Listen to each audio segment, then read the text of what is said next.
Welcome to Wildly Capable with Kate, a podcast made for those looking to unleash their wildest capabilities. I'm your host, Kate DeRocher, a dating, relationship, and self-worth coach on a mission to help people build better relationships, starting with the one they have with themselves. In each episode, we'll dig deep, turn inwards, and embark on a transformative journey. Together, we'll break free from unhealthy patterns, rip through self-limiting beliefs, heal past wounds, and build unwavering self-worth, all to create healthier relationships as a result. Get ready to explore the wild, untapped potential within you. Are you ready to see just how wildly capable you are? Subscribe now and join us on this empowering adventure. Remember, your wildest capabilities await. Hi, everyone. Welcome to Wildly Capable with Kate, the podcast made for those looking to unleash their wildest capabilities. I'm Kate, your host, and I'm on a mission to help you build better relationships, starting first with the one that you have with yourself. I'm really excited about today's episode because it's one that's really special to me. I actually, when I woke up this morning, had no intention of recording an episode on this specific topic.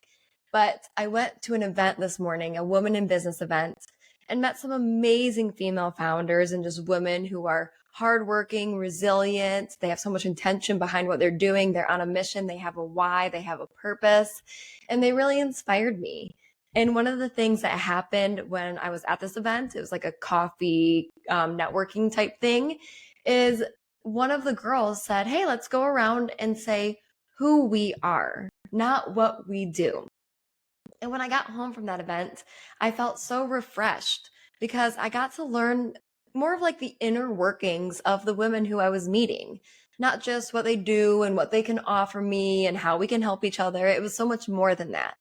So that inspired me to record a podcast episode all about, well, me and my story and how I got to the place that I am in today. Because I know so many of you know that I have difficult dating experiences. I said that in episode 1. I've shared it throughout the podcast, but none of you really fully know my story. All of the things I've been through, all of the ups and downs and twists and turns and the good, the bad, the ugly that I've experienced in my life, both with dating and relationships and just in general. So I felt really just encouraged to share more about who I am so you can understand who you're listening to, who you may end up working with, and just get to know me in general. So it would mean a ton if you listen in. My story is all over the place, and I think many people listening can probably relate to different parts of my story. That's what's helped me become a coach, is I get it. I've been in a lot of the same places that a lot of you listening to this are. I've struggled with the same things. I've had the same internal monologues. I've been there, done that. And that's what's helped me become a powerful coach, because I see you, I understand you, I resonate with you, and I want you to understand why that's so true. So I'm going to share more about my life and what got me here. Okay, thank you for listening. So before I dive into my story, because it is a lot and it gets a little bit heavy at parts, so I want to start with something light. I am so excited to announce that I am hosting my first ever women's retreat this Labor Day weekend in Dripping Springs, Texas. So from August 30th to September 2nd, me and a group of 10 other women will be staying at a beautiful, beautiful luxury Airbnb, and we're going to do a deep dive into our relationships, especially the relationship we have internally with ourselves. So I'm going to lead incredible workshops and intensives and talks all around how to build your self-worth, how to discover who you truly are, how to feel empowered and courageous and powerful in your life. I'm going to help you step into what I call the wild woman. And it's the idea that we are so powerful. We have so much within us. We just have to learn how to unleash it and how to use it properly. So that's what I'm going to coach you on. The weekend's also going to be full of horseback riding, yoga, a sound bath, a art therapy session. We're going to do cold plunges, sauna. We're going to be doing so many incredible healing modalities to help you really shed old wounds, break through old patterns, and become the woman you were always created to be. So if this sounds like something that you're interested in, if it's something that maybe has been tugging at your heart for a while and you just haven't taken the risk or taken the leap to find a retreat like this, well, this is your official sign to come join us this Labor Day weekend, Dripping Springs, Texas, incredible Airbnb with a pool deck overlooking Texas Hill Country. It's insane how pretty it is. And by listening to this podcast, you get an extra special thank you with a 10% off code. So if you go to my website, coachkatederocher.com, use code RETREAT at checkout, you will get 10% off. And I'm also running an early bird pricing for another couple of weeks. So you're going to get 20% off by the end of purchasing. So I would love to see you there. There are 6 spots remaining. So please make one of them yours. It's going to be incredible. There's some amazing, just beautiful, fierce women who are joining, and I would love for you to meet them. I would love for you to be a part of the transformative weekend. So head to coachkatederocher.com, use code RETREAT, and sign up now, and I'll see you there. Okay, with that out of the way, let's dive into a little bit of my background and who I am and how I have been led into this career as a dating, relationship, heartbreak, and self-worth coach and speaker. I feel almost a little bit nervous to share all of this. It just feels very impactful and very important to me. And I've shared bits and pieces through my social media posts or through podcasts, and people who know me know that I wear my heart on my sleeve. So if you are one of my good friends, you know some of the things I've been through in my life. But if you're just listening in, or if you're one of my clients or considering coaching, this will be new to you. So I don't take anything lightly. My story has been it's been very intense, but also very powerful. And there's been so much good that has come out of the pain that I've experienced in my life. So I don't take this episode lightly. And I just want to say that right off the bat. To start, I don't want to go all the way back to childhood because that's a lot to tell you all, but let's go back to high school. So I'm originally from Monroe, Michigan. It's a very small farming town in southeastern Michigan. I think there's something like 20,000 people there. That's it.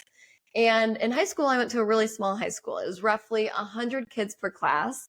And my parents specifically chose that school for me because I was a pretty shy kid growing up. I was just quiet. I was very reserved. I wasn't like the person who was going to be like all boisterous and like running around and yelling. That wasn't my personality as a kid. So they thought that it would be beneficial for me to go to a smaller high school so I wouldn't feel overwhelmed or like there was just too much going on for me. And throughout high school, I experienced a lot of difficulties, a lot of traumas. It all kind of started when I got my first serious boyfriend. So I started dating this guy. I'm not going to use his name, but we started dating when I was 15. I was a freshman, maybe sophomore in high school, so pretty young. And we dated from when I was 15 to when I left and went to college for my freshman year of college at Michigan State. Up until that point, we dated, and we were even on and off during my freshman year of college. So we dated for roughly 5 or 6 years. And in that time span, the relationship became and was very toxic. It was very unhealthy. And I've touched on that before in my other episodes, but I've never really gone into depth with what I mean by that. And what I mean is it was emotionally abusive. At times, it was bordering on physically abusive. It was psychologically abusive. It just was very, very unhealthy. I was cheated on in that relationship more times than I still even think I know. I learned a lot of things once I moved away from my hometown. A lot of things came to light. So I don't fully know how many times I was cheated on or with who. But what I have been told, at least, and what I think to be true, is that he cheated on me with a lot of my actually close friends and girls who I was on the cheerleading team with. So I had a classic story. I was a cheerleader. I was the captain of the JV cheer squad, yada, yada. And at first, high school was going really well. The older cheerleaders really liked me. They had a little nickname for me. They called me Fresh. It was great. It's like I felt on top of the world.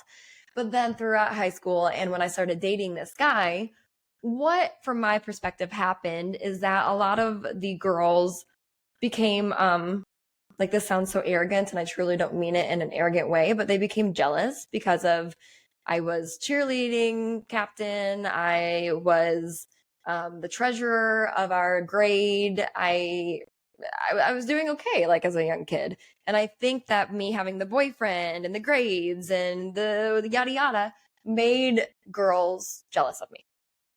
And I feel even weird saying that. I usually try to like jump around that because it does sound so conceited, and I don't mean it in a conceited way whatsoever, because it was not a good thing. It really brought a lot of hardship into my life.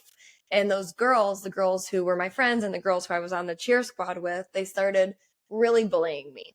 And they started being mean to me behind my back, calling me terrible names, yelling terrible names at me down the school hallway, making up rumors about me, going behind my back with my boyfriend, doing all these things. And at the same time that I was being bullied in high school, I also was in that really toxic, abusive relationship. And through that relationship, especially since it was at a time in my life where I was so young and still developing, like truly my brain was not developed yet. I was only a teenager. I was a really young girl. It really, really impacted and shaped who I became.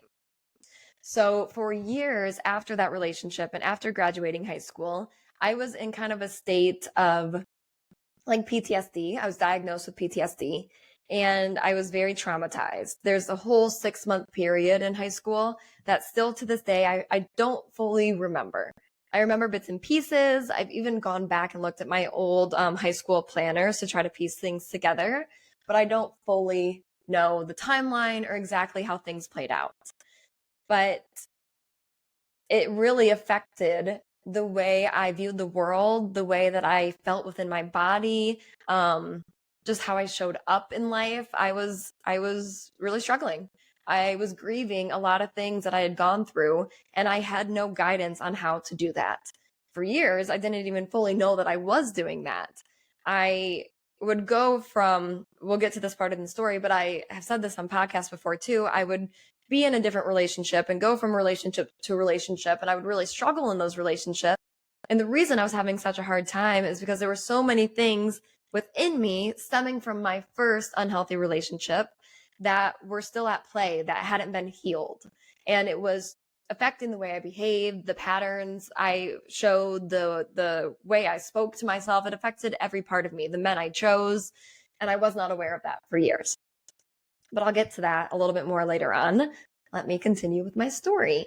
And also just let me say really quickly, I mentioned this at the start of the podcast, but my story does have some difficult elements to it, some trauma to it.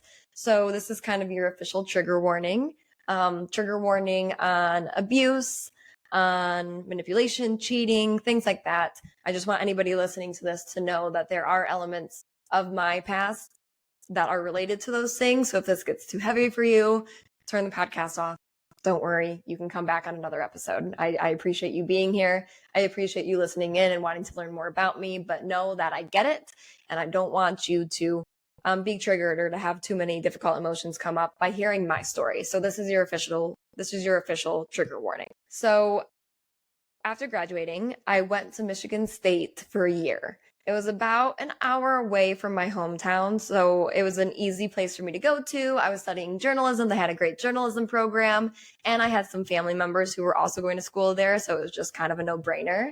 And while I was at Michigan State, I still was on and off with this guy from high school. I was trying to move on from him. I was trying to detach and to heal, but he still was kind of in my sphere. And what happened is about halfway through my freshman year of college at Michigan State, I got a phone call one day from my best friend's sister.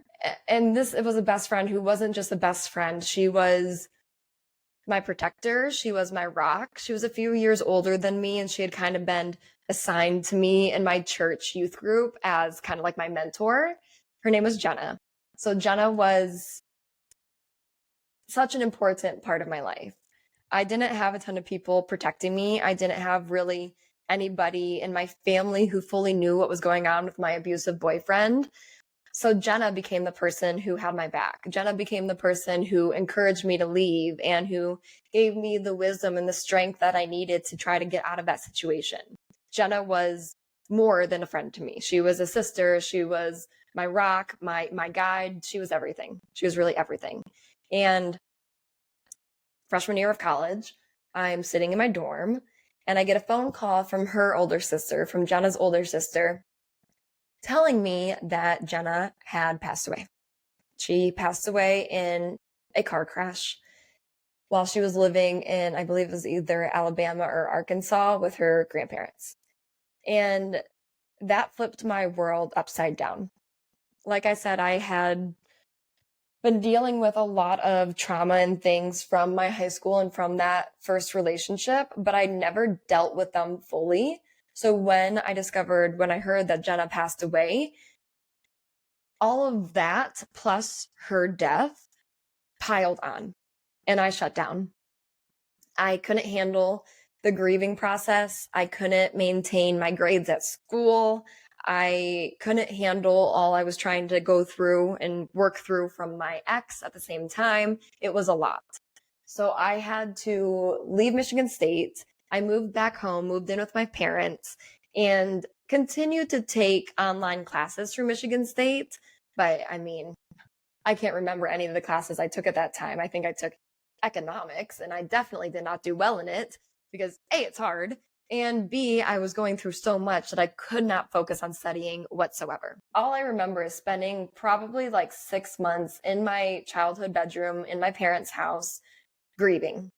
I watched Vampire Diaries almost every day, and I swear that show got me through like the bulk of my grieving process as I was mourning Jenna's death, which is such a funny thing to say, but I didn't leave my room.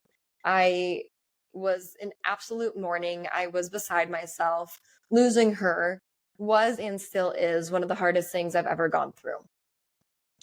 And then through that process, at the same time, my ex-boyfriend came back into my life because I was living back at home. I was really vulnerable. I really needed somebody. So I went back to him, who was the person who I really knew best and who knew me best because we had been together for so long. Even if it was so unhealthy, we had a like deep attachment to each other, a deep bond, I guess I would say. We grew up with each other. And so when I moved back home, as I was grieving, he came back into my life. And the cycle of toxicity and unhealth started again. And because that started again, my parents, who were trying to do the best thing for me, trying to get me away from that relationship, they actually kicked me out of the house. And I had to go live by myself in an apartment only like 15 minutes away, because they were trying to get me to stay away from my ex-boyfriend. They were trying to like kind of shake me and get me to wake up. And while maybe that wasn't the best decision they could have made because I felt really abandoned by them because I really needed them at that time as I was grieving Jenna, I understand now, you know, what, 8-9 years later, why they chose that decision. They really were trying to get me away from something that was so unhealthy for me. But while their intentions were good, it didn't leave a good impact on me because, like I said, I felt really abandoned and it really harmed my attachment system. You know, I think that's kind of where, along with everything that was going on with my ex, where my abandonment struggles and my attachment struggles really formed, was through that experience of being kicked out. So I moved into an apartment on my own. I'm roughly 18 years old at this time. I'm working at Buffalo Wild Wings and I'm also working as a lifeguard, just trying to get through, trying to pay for my apartment, trying to pay for my life at such a young age, and fell back into things with my ex. And it was really bad. And with time, more and more happened. He cheated a few more times. I found out other terrible things he was lying to me about. And luckily, looking back on it, I feel like I was lucky now because a different guy kind of came into my sphere, a guy that I knew through, oh yeah, this is something I forgot to mention. Halfway through my senior year of high school, I ended up transferring schools from that small high school to a much bigger one in my hometown because I needed to get away from my ex and from all the girls who were bullying me. So I moved to a different school and it was much healthier for me. Thank goodness that I did that, even though it was so crazy to transfer halfway through my senior year and graduate from a high school full of kids that I had only just met, it still was really good for me to get out of that other environment. But I remembered that because I'm telling you guys that while I was living on my own, while I was in that unhealthy relationship, a guy from the new high school that I'd started going to came into my life and we ended up dating. And while that relationship didn't last, I do believe that that relationship helped me really get away from my high school boyfriend completely and fully for the first time. I had never been able to fully detach in the past because, like I said, we were very attached to each other. So I kind of needed somebody to be there to help me do that. And I don't suggest that now as an adult. I think healing on your own is so important. But again, I was traumatized. I was going through a lot. I couldn't even like think or see straight. I was trying to just pay my bills. So having somebody, a new relationship in my life that got me away from that old relationship, it worked and it was important for that time, even if I know now that there's a healthier way to heal and to leave toxic relationships and to work through the struggles that you're going through. It was beneficial at that time. So through my new relationship, I was able to completely cut out my ex-boyfriend from high school, and I was able to move on, which was incredible. And at the same time that that was happening, I was also still mourning and grieving and healing from Jenna's death. And I ended up deciding that I didn't want to be in my hometown anymore. I knew it was such a dark, difficult place for me. It wasn't a healthy place for me to be in anymore. So I started looking into colleges in California. Moving to California had always been my dream. I wanted to be an actress. I grew up doing musical theater. I grew up studying ballet and doing dance classes. So I wanted to be a performer. And obviously, California, Hollywood, it's a no-brainer. So I started applying to colleges in California. I applied to like University of California, Santa Barbara. I applied to like a couple different like city colleges, community colleges. I applied to the University of Southern California. And I was able to have the strength to start to explore and envision a new life for myself because I knew it was what Jenna would want for me. Jenna believed in me so heavily and she saw so many good things for me that I couldn't see for myself, that after she passed away, I knew I had to honor her and her memory and start to pursue those things, start to believe in myself for probably one of the first times in a long time. So I applied. And my parents flew me to California to tour the University of California, Santa Barbara. That's where I thought I was going to go. I thought I was going to start in Santa Barbara, then move to LA eventually.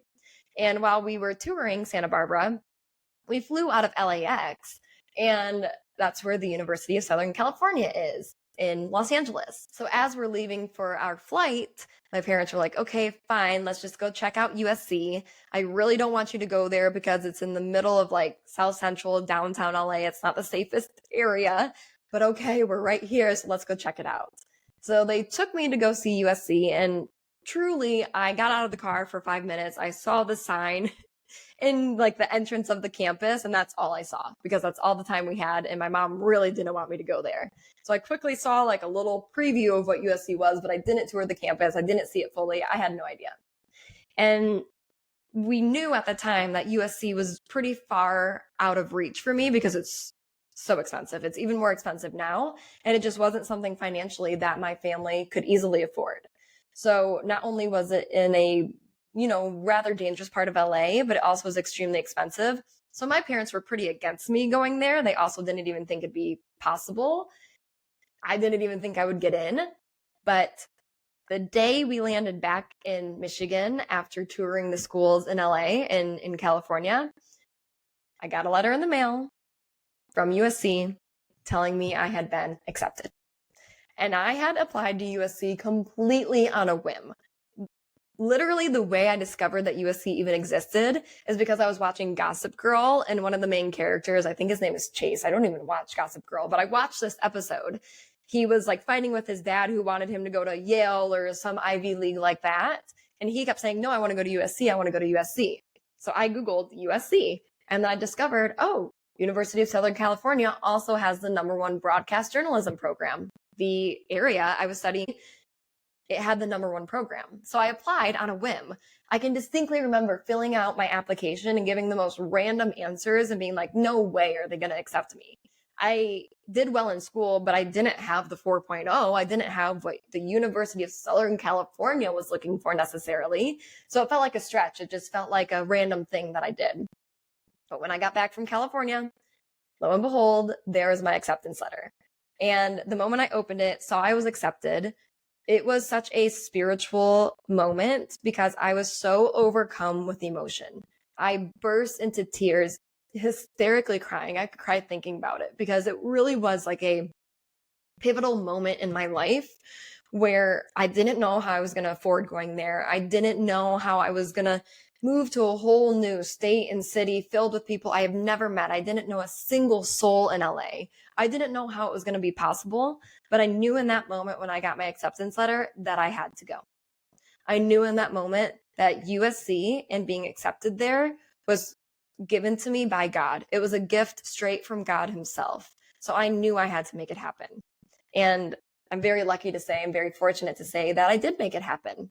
My family and I worked really hard to afford going there.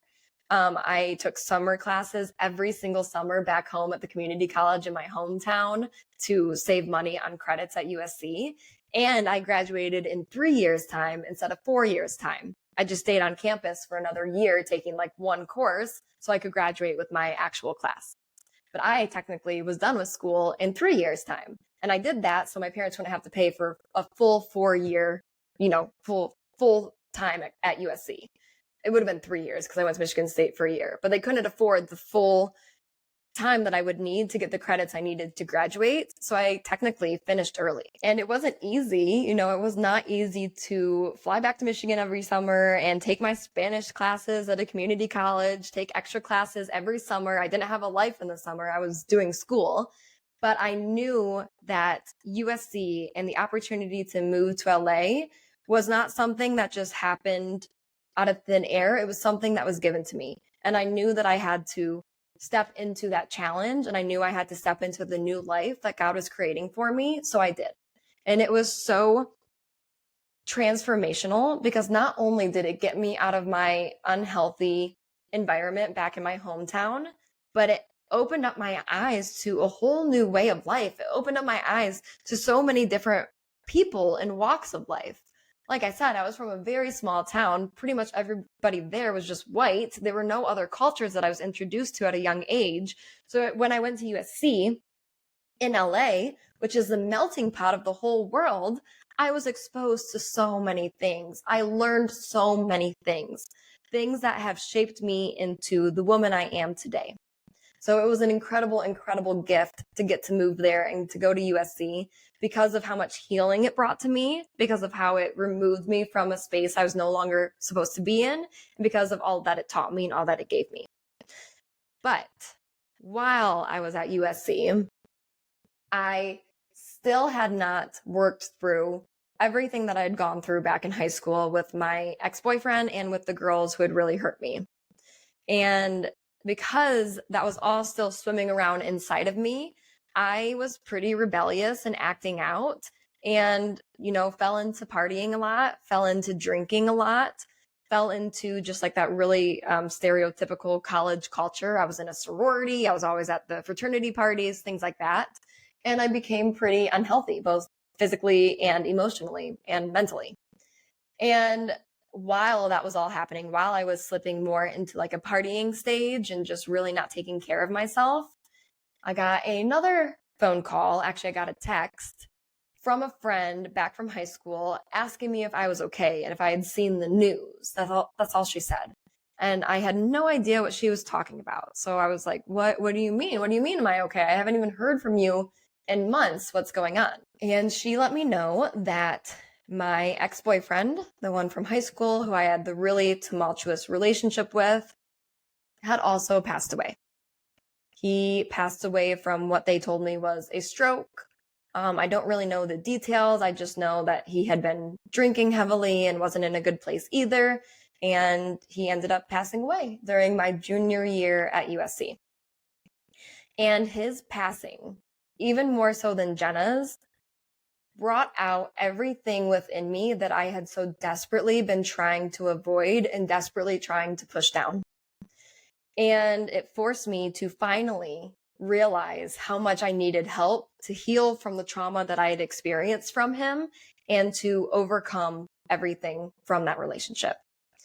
So I turned into a giant ball of anxiety and depression. I didn't fully understand what I was feeling. I didn't understand why I was drinking so much, partying so much, why I was going from relationship to relationship. But I knew I wasn't okay. I knew I needed help. So one day, I distinctly remember having a panic attack in my sorority. This was like at a time where mental health was still something we weren't, like, as a society, fully talking about as much as we are now. So I called my parents sitting in my sorority basement. I called my parents and I said, I think something's wrong with my heart. Something's going on with my heart. And I thought that I had a heart arrhythmia or something like that.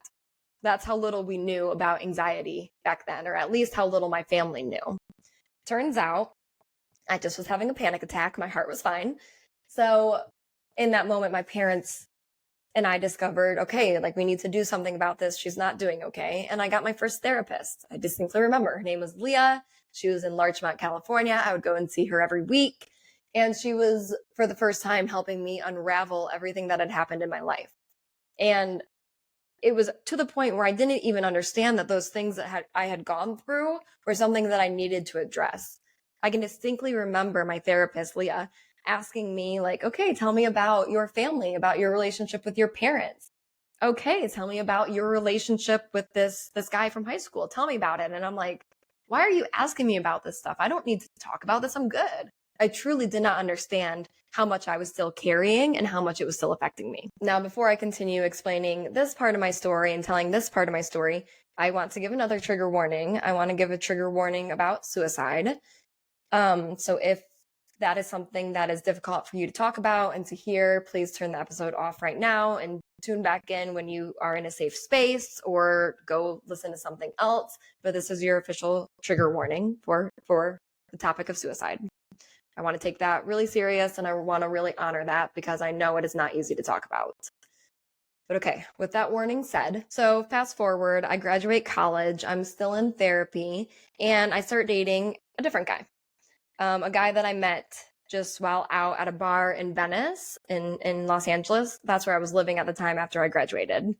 And that relationship, once again, because I hadn't dealt with my old patterns or healed my old wounds fully yet, that relationship turned sour quickly.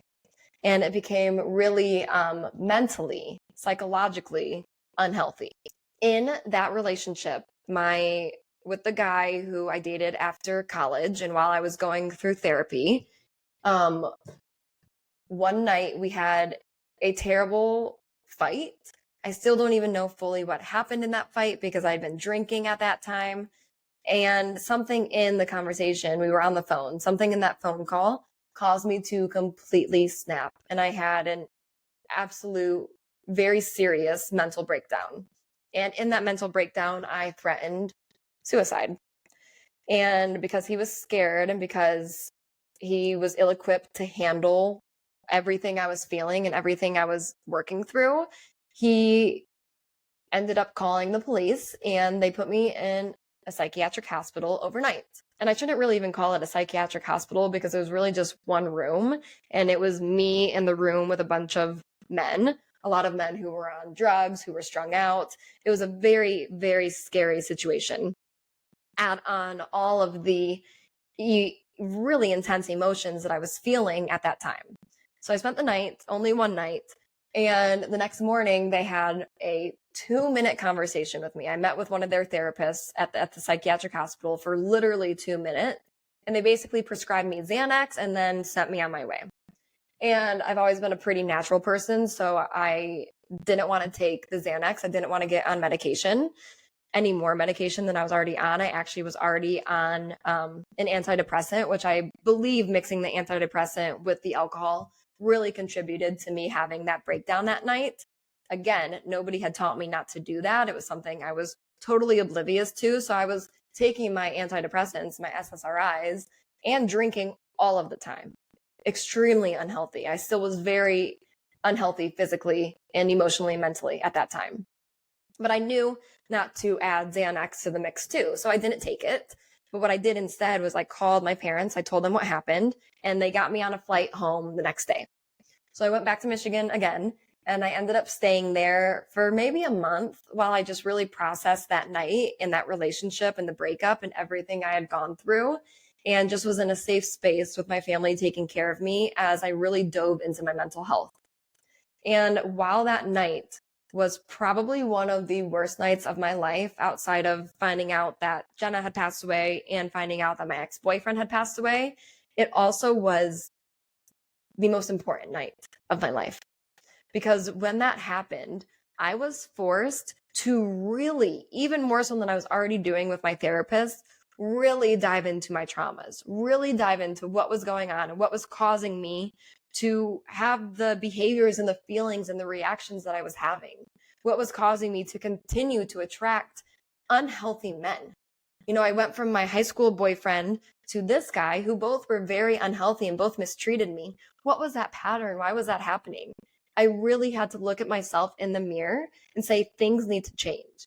Your habits need to change. You are capable of so much more. You were created for so much more. Why are you settling for this type of life? There's more out there for you. And I don't tell this part of the story often, but it's a really beautiful part. Even when I was in that psychiatric hospital, while I was there, my boyfriend called me. He called the hospital and they gave the phone to me, and he broke up with me over the phone. And it really was, I didn't even care that much about the breakup. I was so hurt by him not being there for me in that moment that I just was kind of like, screw this guy. But it was so heavy at the same time because once again, I was going through a breakup. And I remember going into the bathroom of the psychiatric hospital and just kind of like crying out, both internally, and I was definitely crying externally too, really crying, and asking God, why won't these men fight for me? Like, why won't these men stay? I distinctly remember saying that, asking that question, and I heard back. I truly heard back from God. I heard him say, "What are you talking about? I have been fighting for you this entire time." It makes me emotional to think about because I heard it clear as day, and I don't know what you believe. I may sound crazy to you, but I know what I heard. And it was just such a beautiful moment where I just felt a wave of relief wash over me, even as I was in the middle of this not very safe environment, not very safe place, the hospital. I was literally surrounded by men. They had to put a cop in my section to watch me all night because I was the only woman. It just wasn't, I shouldn't have been there ever, honestly. And even in the midst of how scary that was, how many difficult emotions I was feeling that night, there God was. There he was showing up for me and providing me the reassurance and the hope and the relief that I desperately needed to make it through that night and the period of healing that followed that relationship. So from there, I started to make a change in my life. I started to step back into my faith. I was volunteering at my church. I dove even more into my mental health. I started going to a group therapy. I started doing what's called DBT, dialectical behavioral therapy. I think that's the right word. It's been a while since I've been in that sort of therapy, but it was specifically aimed at people who really struggle with difficult emotions caused by trauma. So I was doing that. I was doing DBT and CBT. I also did what was called EMDR, which is a form of therapy that helps your eyes move in a specific pattern that triggers certain things in your brain that you can then process. I was doing a lot of different work like that. I was doing really intensive mental health work. I also was simultaneously really stepping into yoga and focusing on my physical health. I was going to meditation classes almost every night. I was doing breath work, sound baths, things like that. I dove in so heavily to every type of like healing modality that you can think of. And the healing modalities that I still am a part of today and that I encourage so many people to explore as a coach as well. So I really dove in and I really changed a lot of things about myself. I went from this person who was broken, and because she was broken and struggling so much, hurting so much, she was selfish. I had a tendency to lie. I there's just a lot of like a very big lack of my character and my integrity at that time because I was so deeply hurt. And I changed all of that. I really transformed my heart. I really healed my mental health, and I really became a different version of myself. I even went to a leadership college at my church and ended up working for the church. I just became a different person, and it was really impactful and really incredible to see. But still, even from there, I still had some old patterns and things that still would come up here and there. So even though I did all of that work, the pattern that I had of attracting unhealthy men didn't break right away. A lot of other things healed, but that didn't, not yet, at least. And so after that guy, we'll just call him psych ward guy. After that guy, I ended up dating, I'd say probably 2 really unhealthy men from there. Again, other unhealthy, toxic relationships. I was in at least 2 of them. Actually, let me correct myself. I was in at least 3. Some of them were situationships, so I don't even know if I should count them as relationships, but just bad situations with unhealthy men, with narcissistic men, with abusive men, with men who had their own traumas and their own wounds that they refused to look at least not yet. I attracted that type of man, and I allowed him and accepted him into my life for far longer than I would like to admit. And the real change in that specific pattern didn't occur until I was in a situationship when I was roughly 27, 28 years old, like back in 2021 is when me and this guy met. And we met at a time in my life where I was going through other difficult things. I was being bullied by 2 female roommates that I lived with, and I had just gotten out of a other situationship before this situationship that really hurt me. And I was just in a really vulnerable place. So when this last guy swooped on in, it was so easy for him to get me to be attached to him, to get me to give him my everything, my all of my attention, all of my time, all of my energy, because I was in a really susceptible place. I was really vulnerable. And so I started spending all my time with him. I traveled to Europe with him, not with him. He was going on a separate trip and we met up there, but we did like really romantic, intense things very early on. And it was, honestly, I see it as being even more unhealthy and even unhealthier relationship than my relationship with my high school boyfriend.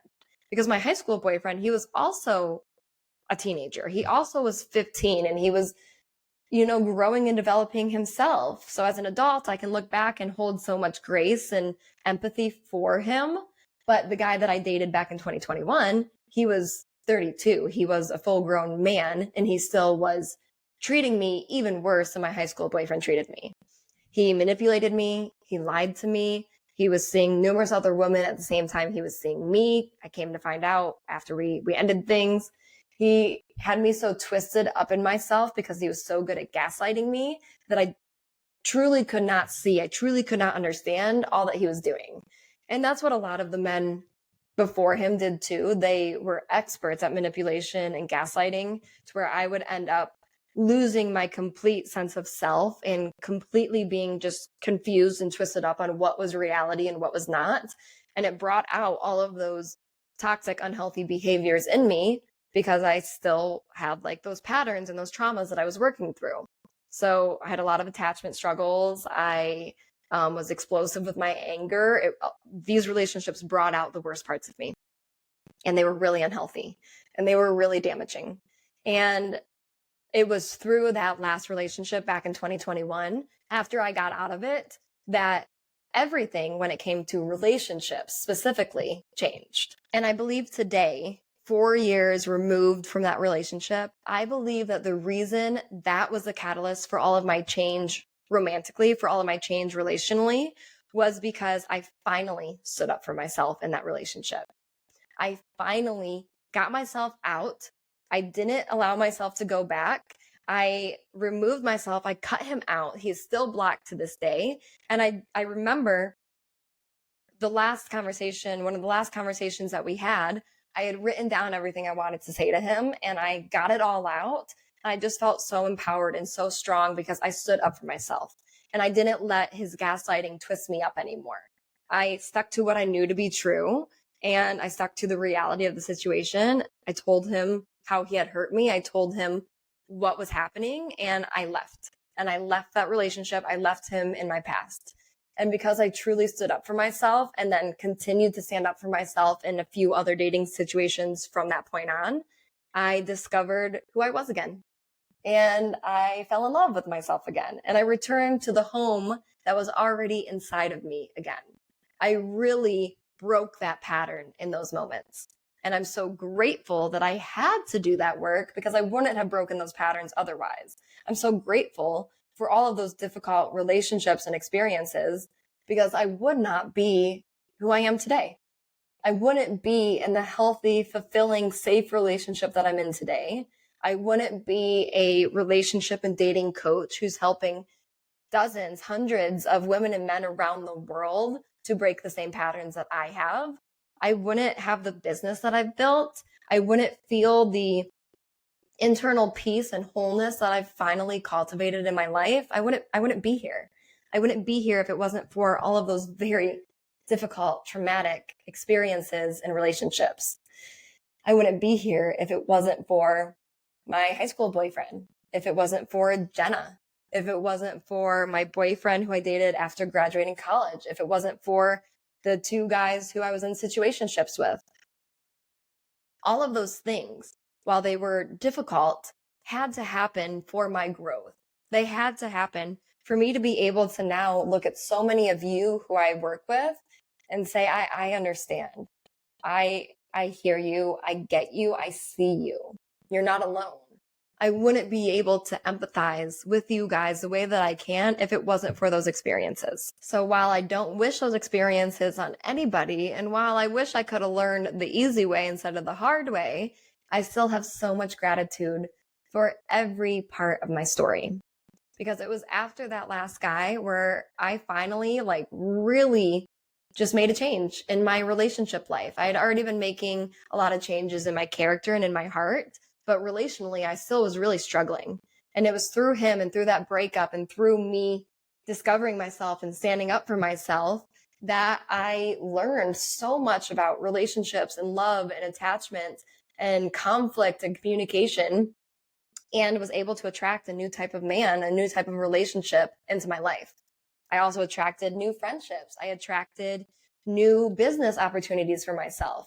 I shed all of those old blocks that were keeping me stuck in the same dead end, unhealthy relationships, in the same toxic friendships, in the same jobs that weren't giving me the income that I needed. I shed all of those blocks. I broke through those blocks and I was able to build the life that I have now. And while the life I'm living now isn't perfect, there are still things that I'm striving for, things that I'm dreaming of, struggles that I have. It is a million times different and better and healthier and more peaceful than it ever was before. I don't have anxiety anymore. I don't have depression anymore. I don't contemplate suicidal thoughts anymore. I don't allow anybody into my life who disrespects me or mistreats me.